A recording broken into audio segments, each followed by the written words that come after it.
it's a good job that we come today because we're planning on booking a track day soon. However, a few things needed doing. I think one of the main questions is why use string? Mark Hindle's Honda Integra DC5 that we drove at Croft. This is it.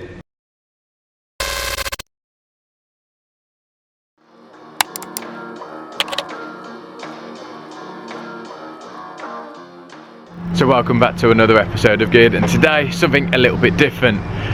This is part 7 of my K20 Clio 182. I wasn't actually planning on filming, but I thought, you know what, I'll give you an update with what's been going on with the Clio, because it has had a few amendments and a few tweaks. Today we're at Motorsport, who will be doing a geometry setup or alignment, whatever you want to call it. So we're going to speak to them and see how they do it, and also I'll give you a rundown of what has been done since part 6.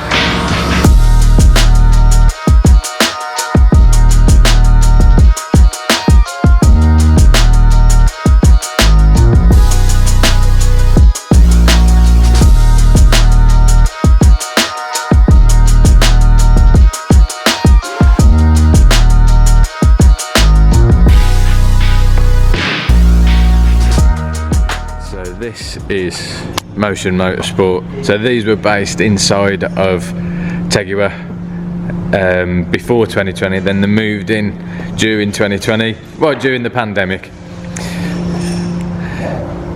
But it's a good job that we come today because we're planning on booking a track day soon. However, a few things needed doing, and my fuel line, sorry, best not be in my fuel line. My brake line actually split on the way. I'm not sure if I hit something or, well, yeah, Dave's sorting that out.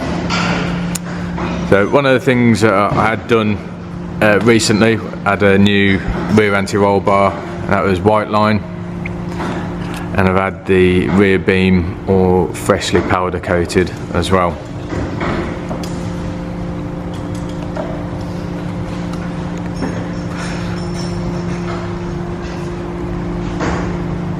So whilst Dave is making a new brake line, which could have ended very badly on the track. Or even getting to there. So it's a good job it was spotted. You spotted something else as well at the front, didn't you, Dave? Yes, 2 things actually. First one being the CV clip was not pinched up tight enough, so obviously when we took the wheel off there was CV grease everywhere. Yeah. And the steering rack gaiter was completely torn, so there's no point in us doing a wheel alignment and leaving a torn gaiter on there, only to have to rectify the torn gaiter further down the line and then have to redo the wheel alignment. So of course, yeah. Try and make sure that you consolidate some of the jobs that you need doing, and make sure you don't need to redo the wheel alignment after that, because it's more cost effective to do it at this stage. Yeah, of course. So I think one of the main questions is why use string? Why? Yeah, why use a string? So, if you can read a ruler, you can't really get it wrong. As long as you set the box up square, you use the same point on the front axle both sides, the same point on the rear axle both sides to measure from to set your box.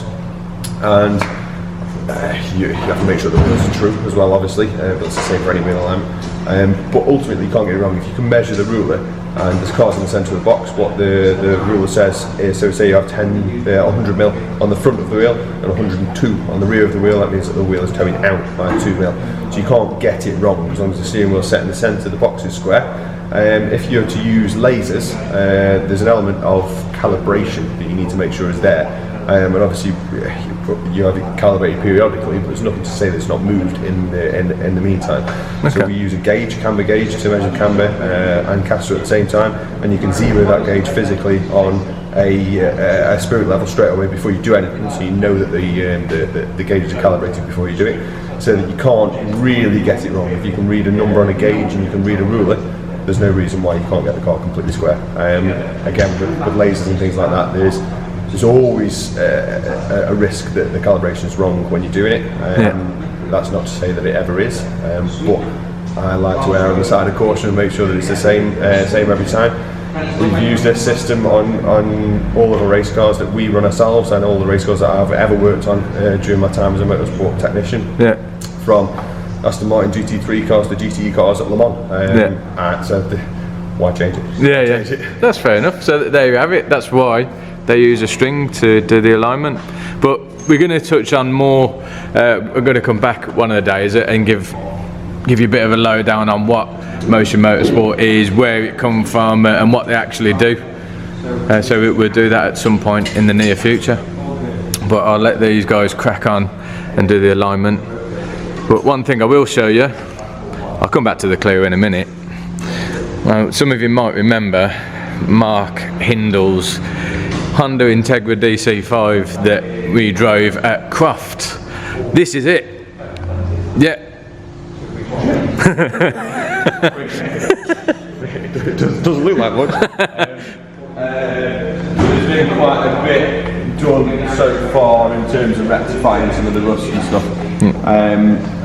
You can't really see from this side, but if you look at that side, this side, with the rear arch panels and the sills all the way along are completely corroded. And it's really, really thin in a lot of places. Obviously the car's been dipped because we're going to be painting this inside, outside, on top and everywhere for Mark.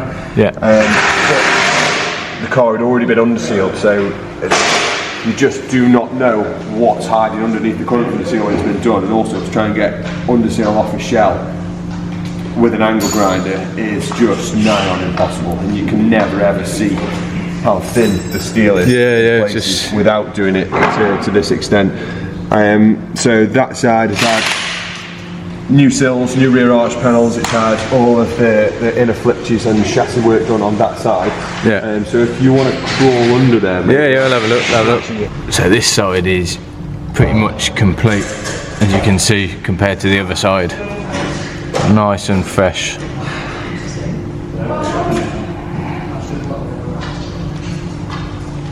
Good stuff. So yes, Mark, this is a bit of an update for you. It doesn't quite look like a Honda Integra DC5, but yes, a full-on build, stripped down to literally that. So it's acid dipped to get the majority of the stuff off. But yeah, full build. I mean, I know it's going to be quite expensive, but if you want something doing properly, do it right. So back over to the Clio. So yeah, one of the other things that was done was the part throttle map was a little bit too sensitive, so that's been worked on and tweaked by Gordon at Street Racers. And we've now got the new registration plate on K20 XRS. That was a nice little touch. I bought it ages ago when I was first planning on doing this. But we got some brake ducts to go in by RS Engineering. I'll be putting them in soon, and I've got some washer blanks, so I'll be taking them off. I've got some racing blue ones to go on from BTT Motorsport. But yeah, as soon as we get a few little tweaks done, we'll get booked on to a track day.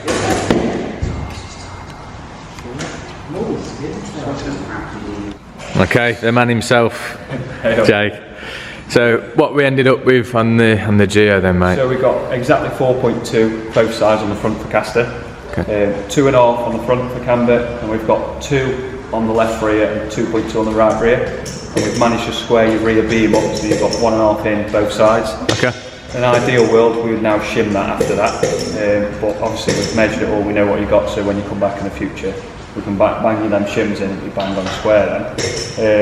In terms of that, we've just done a little bit of toe out on the front, so we've got half an out on each front, just help a little bit of turn on track, so and now it's just a case of see how you feel with it and go from there. Like. Sound? So we can obviously, when you go on track with it, you can like explain the characteristics of how it's handling for you, and we can dial the back beam in and that for you down with shim. So if you want a bit of toe out in the back, for it to come around a bit more on you, a bit of oversteer, we can sort that out. But it's a case of just trying it now, you getting yourself and enjoy it. Yeah. Finally. Good stuff. But yeah, there's a couple of other bits that we need to sort out.